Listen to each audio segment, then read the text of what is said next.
A fault is a weakness, a defect, a fracture. Faults divide, tear, and consume.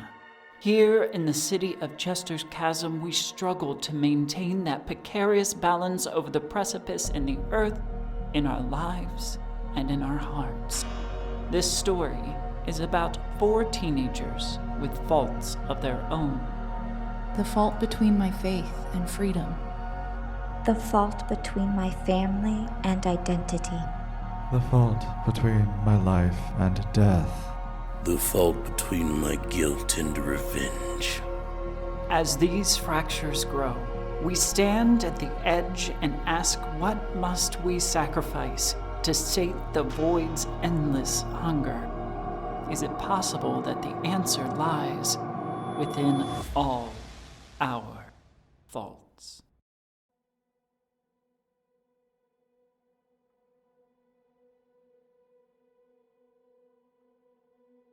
Greetings, and welcome to All Our Faults, a Monster Hearts 2 actual play podcast by the Tabletop Talespinners Network. I am your hostess and MC, Mistress Winter. Not even a year after I moved continents and resettled in a completely different country, my life is being turned on its head. Without going into specifics, transgender people like myself are finding their livelihoods threatened as people in power make moves to erase our humanity in the eyes of society. My nesting partner and I have been through most of the stages of grief, some more than once, and are on approach to acceptance. Not acceptance of this movement of hatred against us or the flagrant discrimination we face, but finding a hope as we look toward a new chapter in our lives. Speaking of chapters, let's take a moment to remember the last chapter of our teens' lives. Solomon's reunion with Elmira ended with little resolution as the woman refused to forgive Solomon's abandonment. Saline received thinly veiled threats from her sister Ella, promised violence at the hands of Sarah's posse. Crispin confronted Dr. Miller and made a devil's deal in exchange for unadulterated truth. Content warnings for this episode include fake dismemberment. The time code is in the show notes. Shoutouts and thank yous after the show.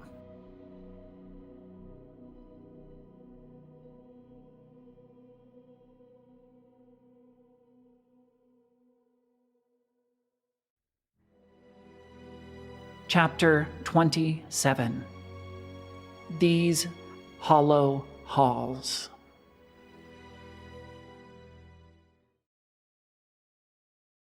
Early in the morning, after the party, we are at William's place. There's William's bedroom, the door is open, there's a hallway, a light's on in the bathroom, and we can hear William hurling into the toilet. And Michael is just there, caring for him, William, you have to remember to eat food. This is what happens if you drink and you don't eat. Take care of yourself.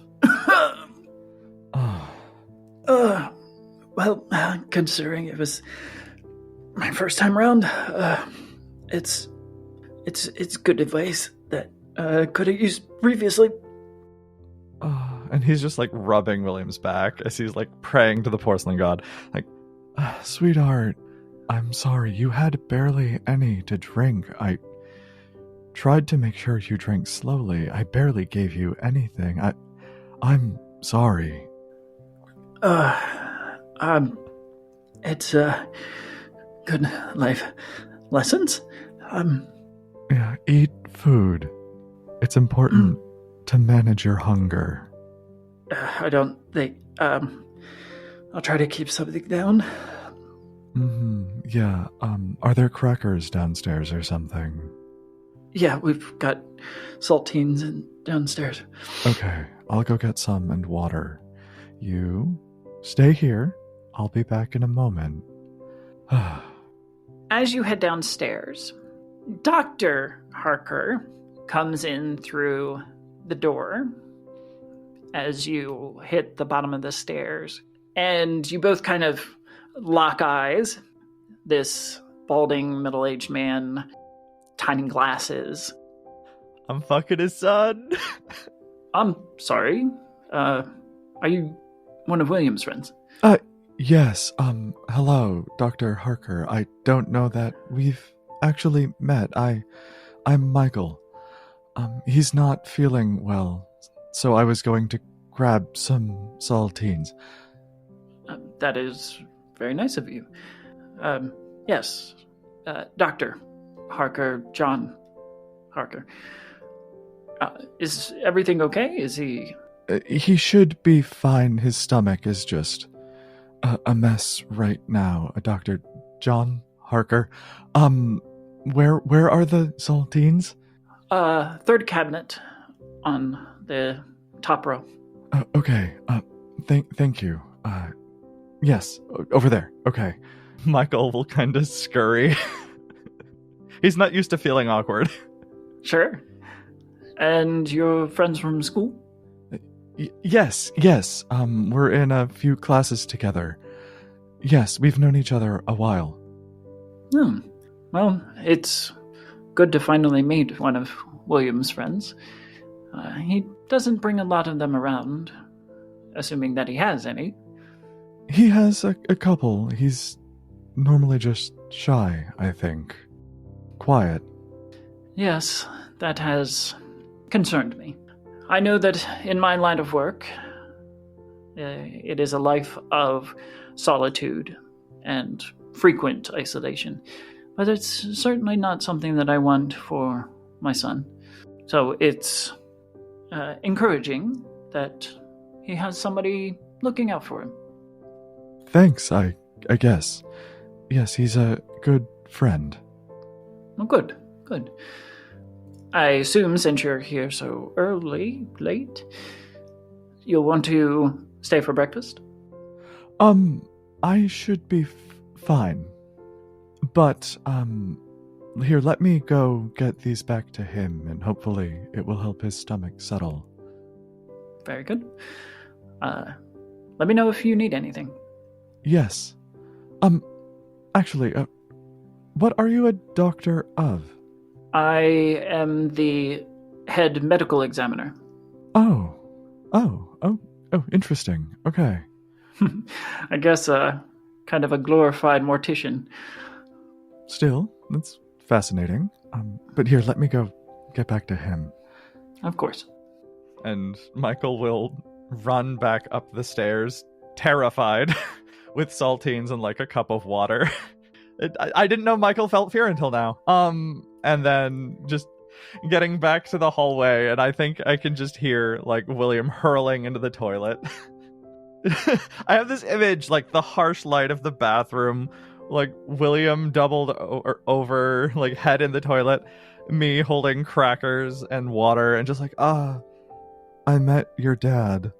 Oh, is he home? Yes, just, he was nice. Glad you had a friend. Yes, he's, expressed his, concern. But I've assured him that I'm fine. I have my studies, and, wiping his mouth, he turns his head to look at you. And now I have you. Yes, and I have you. And he'll go back to rubbing William's back. Do you think you're done? Is it all out? I don't think there's anything left to expel at this juncture. Let's go back to your room, and maybe we'll take the trash can from the bathroom. I don't really remember what this was like anymore, but I know it's miserable. And you can just slowly have water and saltines.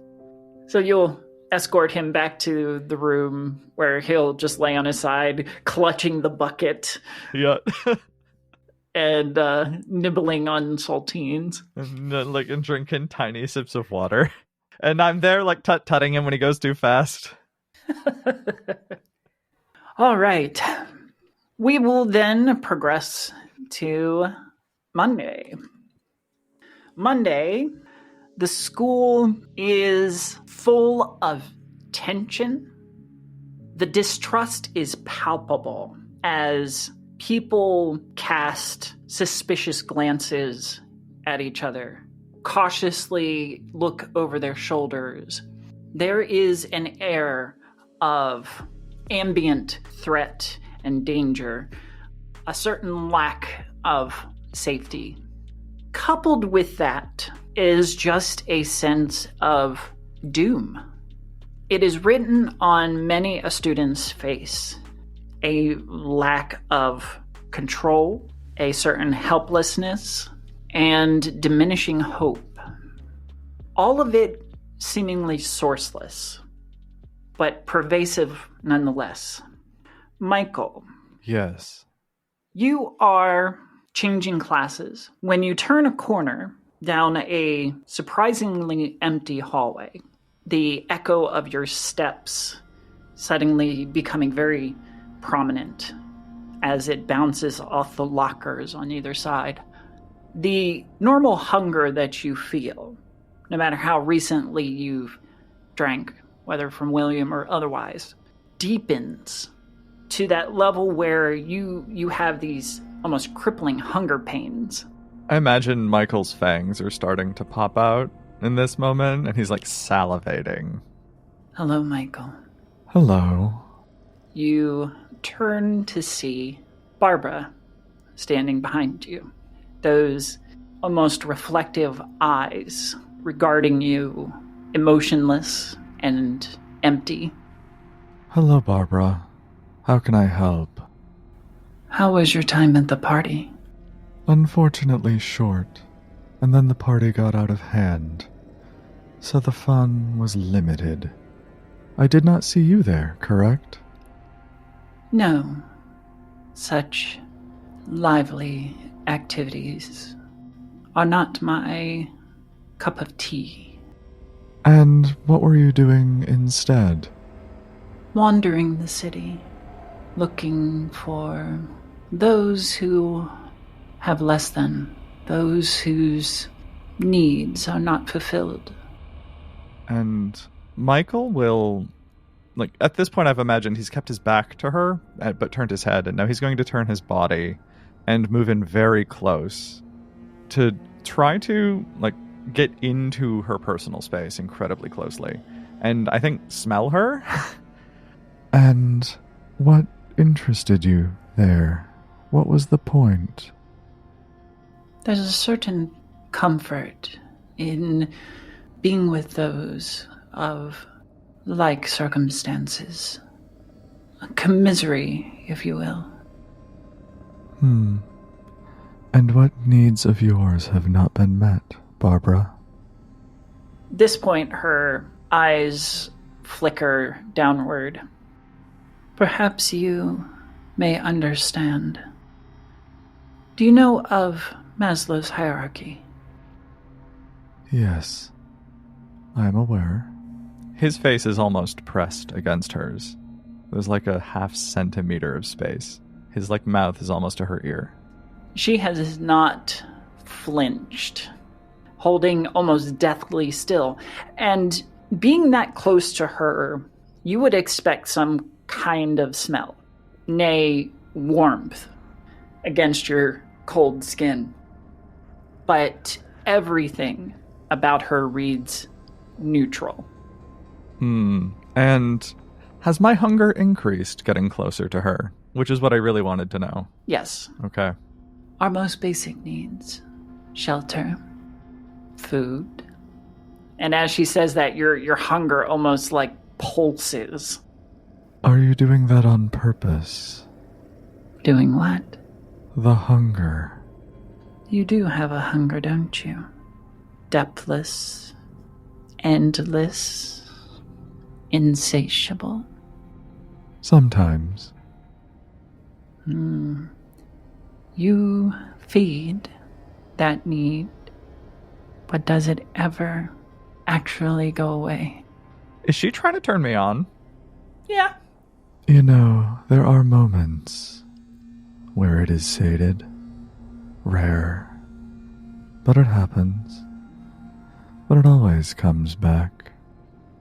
It is a pit that you can never fill, that always empties. You make it sound so negative, when it's so fun to try. I didn't say it was negative. In fact, I imagine that if you embraced it, truly accepted and recognized that need, that your power, your strength would multiply. I think I need to roll something to not feed on her right now. Keep your cool. Okay. Oh, okay. That is an 8. His mouth is so close to her neck right now. You lean in so close that the tips of your fangs are almost brushing her skin. With anybody else, you'd at least hear or feel the pulse of their heart pumping blood through those veins. With her, there is minimal, if nothing. It gives you a second of pause, because you may suspect that there is something wrong with her, and if you bit her, who knows what would come of it. Yeah, that was in the back of my brain. It's still your choice. I'm just simply giving you what may be a consequence. Yeah, so I'm gonna bring my hand up to feel the side of her neck, just to feel her. Can I gaze into the abyss? I want to know more about what she is. And what I'm going to do... Well, first, let's roll this. And then that's plus dark. Then that is another 8. Okay. You touch and caress her neck to get a better feel for this person standing in front of you. Her hand comes up and grabs your wrist. And that hunger, your hunger, amplifies, becomes consuming. You feel it leaching into your musculature, your skin, and you can almost imagine your body shriveling because of the intense hunger that is not fed, that has nowhere else or nothing else to consume but you. But when she releases, that hunger tamps back down, still ever present. And Michael will whisper in her ear, What are you? I am nothing. I am the nothing. Well, that won't do much good for my diet then, will it? Perhaps you should find someone in which you can sate yourself. Perhaps. Well, take care, Barbara. we are gonna put a pin in that. Yeah, I'm gonna be following this one around. I want to know more about her. Awesome. Who else has got something for today or this week? Do Ella and her friends come for me? Am I actually gonna get jumped? And do you ask for backup? Well, it would very much so depend on if I actually feel threatened or not. Because based it on Ella's texts, I don't. I don't actually believe they're gonna do shit, and if they do, like, whatever, you're gonna pull my hair a little bit, like, I don't give a shit. If you can even catch me. Like, I'm pretty good at running away. So it would very much depend on how safe do I feel at school? Where is Ella? Where are her friends during the school day? Do I feel unsafe in my usual place for lunch?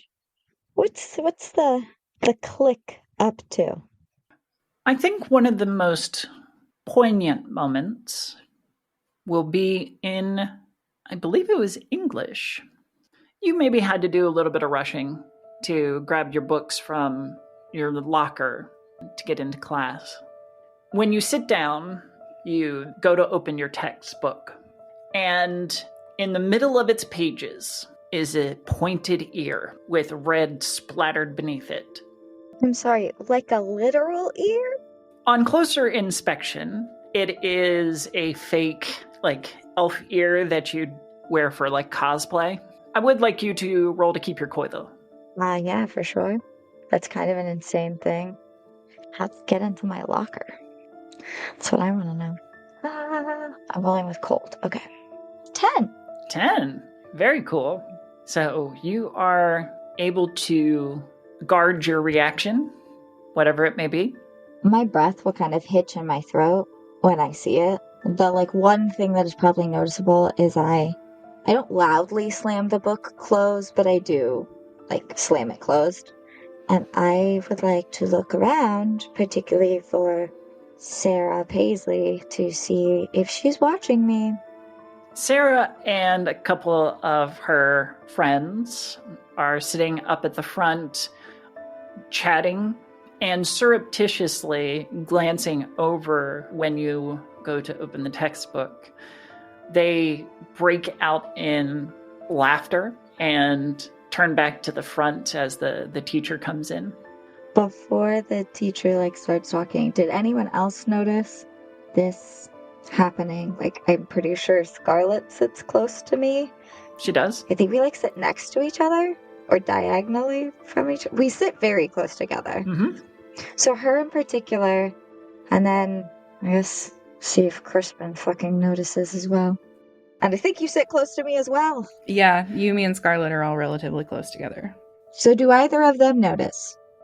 Crispin, you would notice at least that Saline opened her book and then slammed it closed very quickly. I feel like I would follow her eyeline to Sarah Paisley. And when I see Sarah and the girls laugh, I will sit up very straight. My eyes will narrow in a sort of target acquired stance. The teacher is coming in to begin class, right? Yeah. Cool. I'll notice this, and before the teacher really starts, I will get up as if I'm going to get the hall pass to go to the restroom or something. And as I pass by Sarah Paisley, I will deliberately knock whatever is on her desk off and stare her down. And after a few beats, I will just very calmly, very quietly, very confidently say, "Don't." Then I will pick up whatever I knocked off. Give me a shut someone down. Okay. That is cold. Mm-hmm. Didn't you call me a monster the last time we talked? I did. I contain multitudes. Okay. That's a 12. I believe that you will score a string. Yeah, because that's what we want Crispin to have, more strings. Yeah, I have some strings.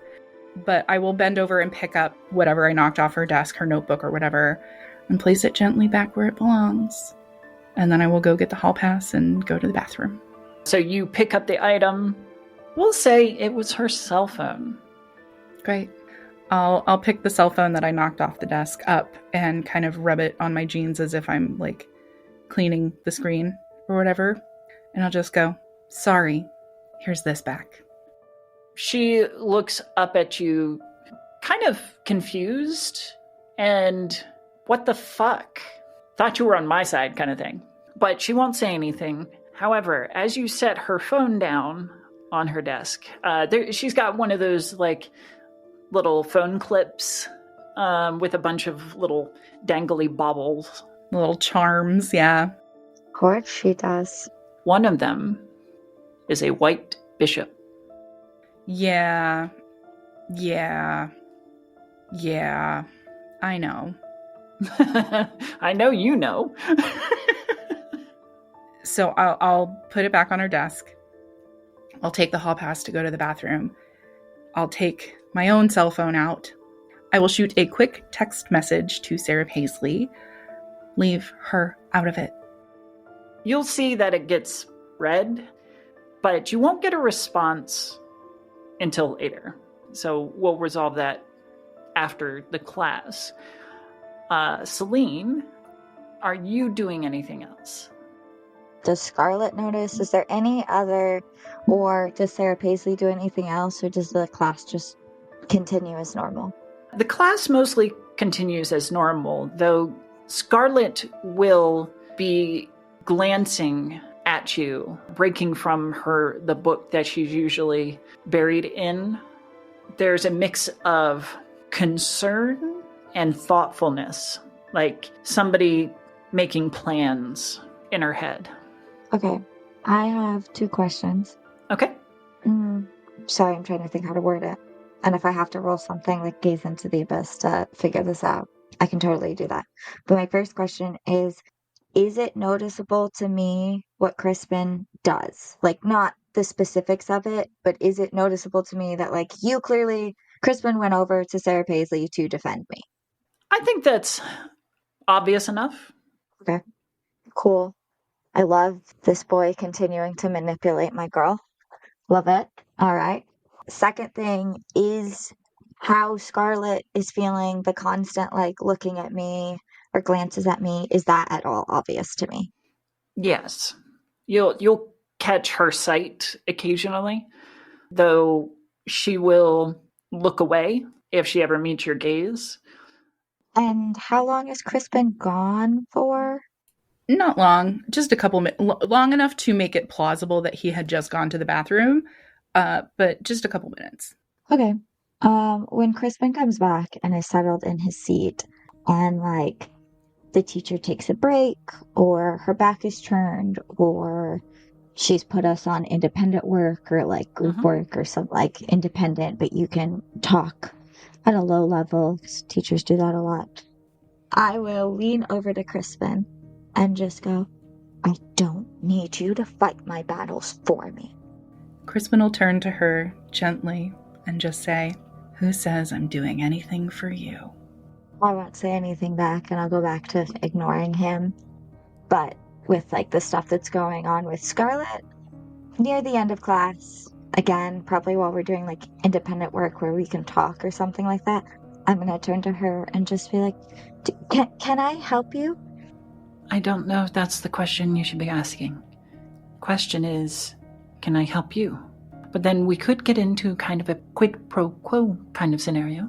Maybe we could help each other. Do I hear this conversation happening right next to me?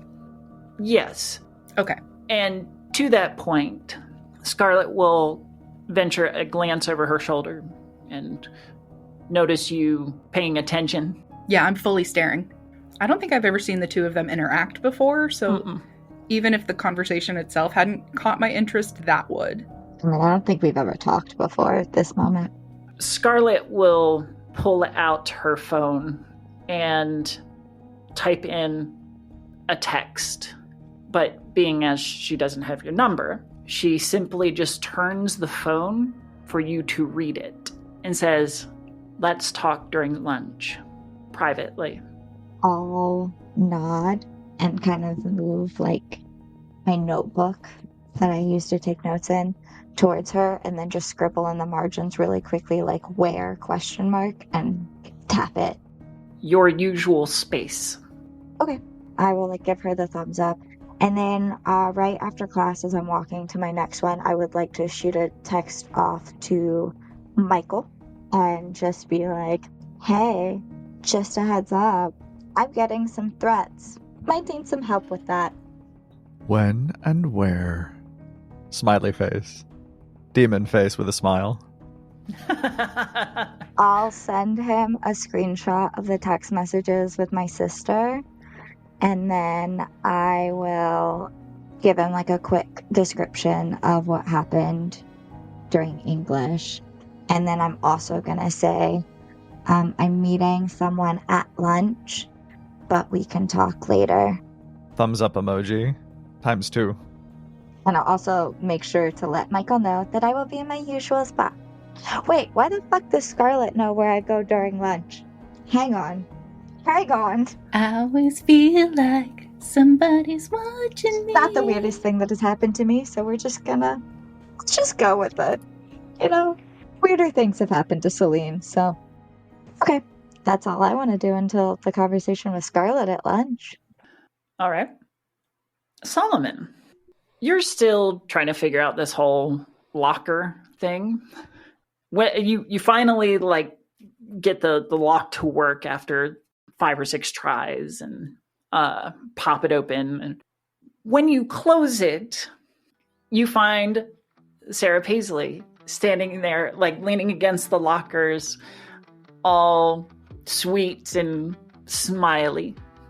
Hi. Hello? I haven't had the chance to meet the cute new student. Oh, Solomon. Sarah. Shake your hand. Is there something you wanted to talk about? Or? I'm just baffled, honestly, how someone hasn't just snatched you up already. Do you have a partner, mate? No. If anyone tried to snatch me up, I'd just, fight back. So you'd like to get physical, yeah? I look at the bruises on my arms and stuff, and it is sometimes, yeah. Ooh, are you like an MMA fighter? I'm a fighter of some sort, yeah. That is so hot. After a moment finally is picking up what's going on, Solomon just sort of eyebrow raised and then sort of leans against the locker on his shoulder and trying to ask me out on a date or something? Well, I wouldn't be opposed, certainly. It would do wonders for both of our images, I think. Such a cute couple going out together. Image? Yeah. I imagine that you're new to town, maybe don't have a lot of friends. I can help you. I'll look her up and down. It's very, for lack of a better word, predatory. It's very sizing up a meal almost in a way. I'll lean in real close and I'll say, see, the truth is the way I come from, the way my life is that when I choose a mate, we mate for life. So it has to be more than about image. Is that something you want to commit to? Who says that it needs to be just one thing? I think that it could be mutually beneficial. Give me one chance. This Saturday, 8 o'clock. And where, pray tell, are we going on this date? You asked if I'm a fighter. Let's go to a gym. A gym? Unless that's too much for you to handle. So romantic. I would love to join you. Maybe I can get some of my girlfriends to come take a class as well. Bring as many as you'd like. I'll gladly teach them all. Yeah, wink. Sounds like a date. So I'll see you Saturday? Saturday, 8 o'clock. She winks, blows you a kiss, and then turns to rejoin the gaggle of girls behind her who are watching very intently. I don't linger any longer, immediately start walking away, but I do have something that I'd like to do, if I may. Oh, sure. I'm going to go try to find Michael. Okay. Where does Solomon find you, Michael? I imagine if this is between classes, maybe this happened just after my little moment with Barbara, and I'm on my way to find William in science. Okay. Oh, Michael. Oh, hello, Solomon. How are you today? I'm alright. You okay? You look a little... Just had an interesting interaction with our friend Barbara. Strange. Oh. How are you? I just had an interesting interaction with Sarah Paisley. Oh, that bitch? She asked me out on a date. Oh, gross. Is it? This is funny coming from me, a complete monster. Got it. Well, you want to come with me? Absolutely.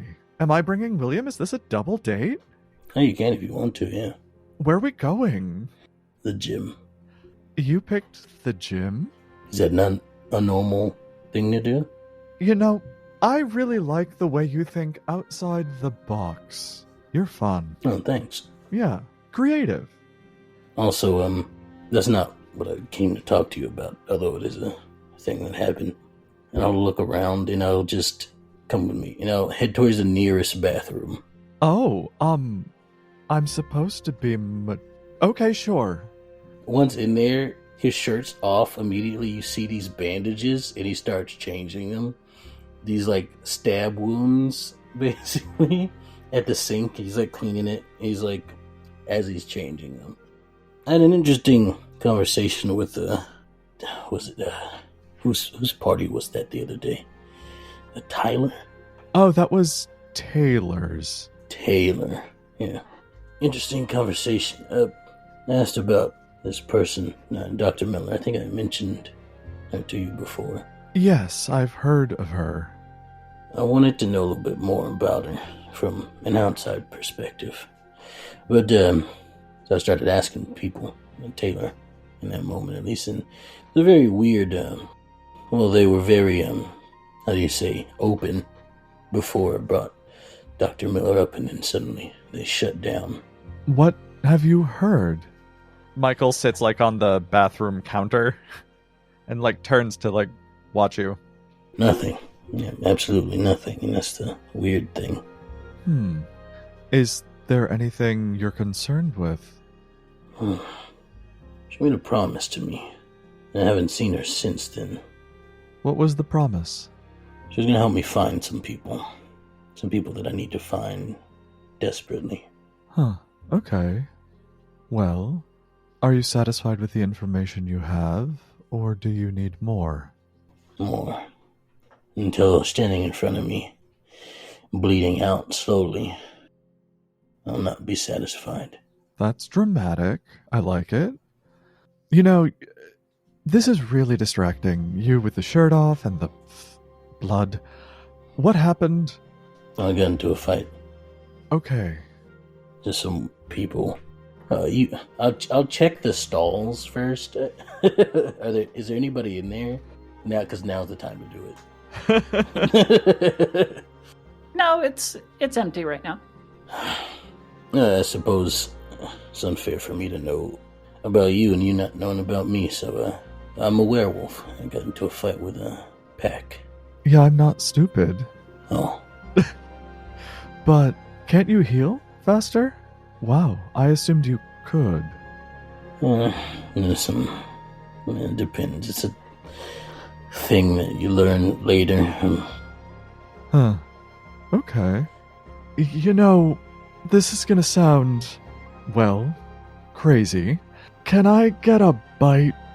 I am really hungry. And it will help me know where you are. But also I'm really hungry. I know where I am? Yes, when I bite someone, I can track them. Forever? Yes. Oh. It's a big thing there. It is, but if you go missing, which, given my friend's track records, is fairly highly likely, it would be good to know your location, or at least the direction.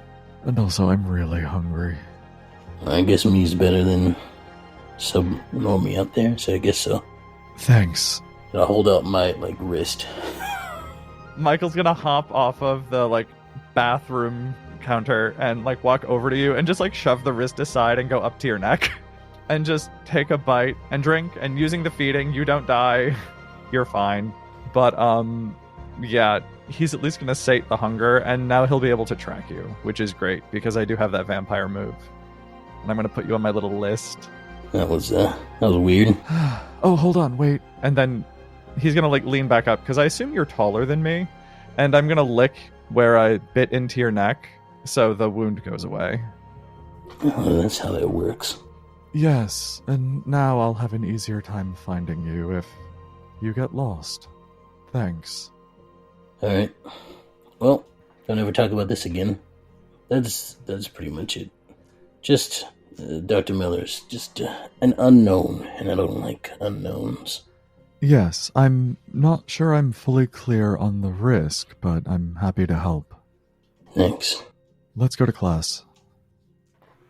Saline, just as a final thing before we break, You're on your way to the art room for lunch, and someone bumps into you as you cross the halls and find that it is Marina.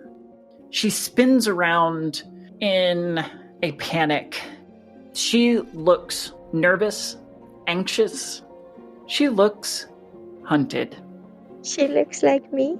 A little bit. Oh, Saline. Hey, sorry. I'm alright. How are you? You look tired. I haven't been sleeping well. Have been having some weird dreams, but I'm fine. Did you have a good weekend? It was more restful than most weekends. Oh, good.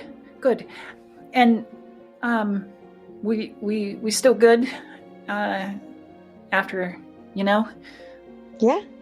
Oh, yeah, absolutely. Are you still good? Yeah, I'm fine. Yeah, great. She casts quick glances up and down the hall as if expecting danger. I get it, but there's nothing there. Not right now, anyway. I get what it feels like. So, if you ever need to, talk or something, you can hit me up. What do you mean? I mean, I had a great time. I didn't expect there to be anything. I didn't expect any feelings or anything. I mean, it was a one-time thing. It's fine. Obviously, she's skittish and feels being hunted, but the longer we're talking, is she just, more focused on me or more focused on, watching our surroundings because she feels hunted? More on the surroundings, yeah. Okay. I'm gonna, look behind us and then look back at her and I didn't expect anything of it either. I meant more, you seem nervous. Oh, I'm just jittery. I guess too much coffee because, again, I haven't been sleeping very well. So that's what I was getting at. If you ever need to talk about the not sleeping well part. Oh, I'm sure it'll be fine. I'll probably take a nap after school, or maybe I'll just go to bed early tonight. Or she'll die. It's fine. Yeah, well, the offer is always there. Saline is very terribly out of her depth now. She was like, oh, maybe I can assuage my guilt by comforting her. And that didn't work. Oh, maybe she's still into me. And that was not the case. So now she's just feels very out of her depth. And it's just well, the offer's still there. If you want it, hope you're able to get some sleep. Thanks. I hope you have a good rest of your day. See you around. See you. And she skitters off. Until I kill her. It's fine. Thank you to the Tabletop Talespinners Network and director Emma Kocar for our home and all your help. My love, as always, to my fabulous cast. Abby Marie Carter as Saline, Extell as Solomon, Juicy Garland as Michael, and Kat Kelly as Crispin. I have been your MC and producer, Mistress Winter. Our social tags are available in the show notes if you would like to connect with us. The world is a lot right now, so we hope your hearts are safe and loved through this turbulent time. We'll see you next time.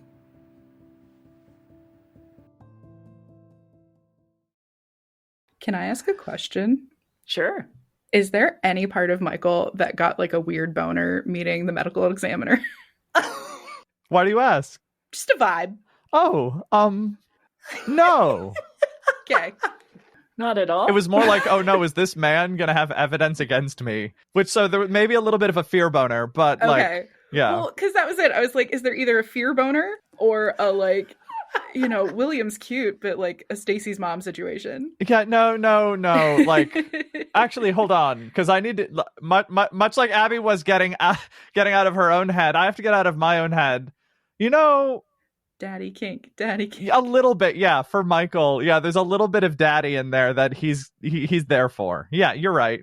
Because he's so into William, and this is like, yeah, okay, there's a little bit of daddy boner, a little bit of fear boner. Yeah, yeah, this is like, important lore for our audience. Yes, thank you. And Kat, I'm so glad that you get me. I do. You do, and I really appreciate that about you. Thank you. It's all love, baby. Mm-hmm. As Abby is fully disassociating, scandalized. And X's face, just, I can't tell if that's pain. I don't know why I expected anything different than what is literally currently happening. It's a little bit of both pain and me. Also like, hey yo. Hey yo. This has been a tale from the Tabletop Talespinners Network.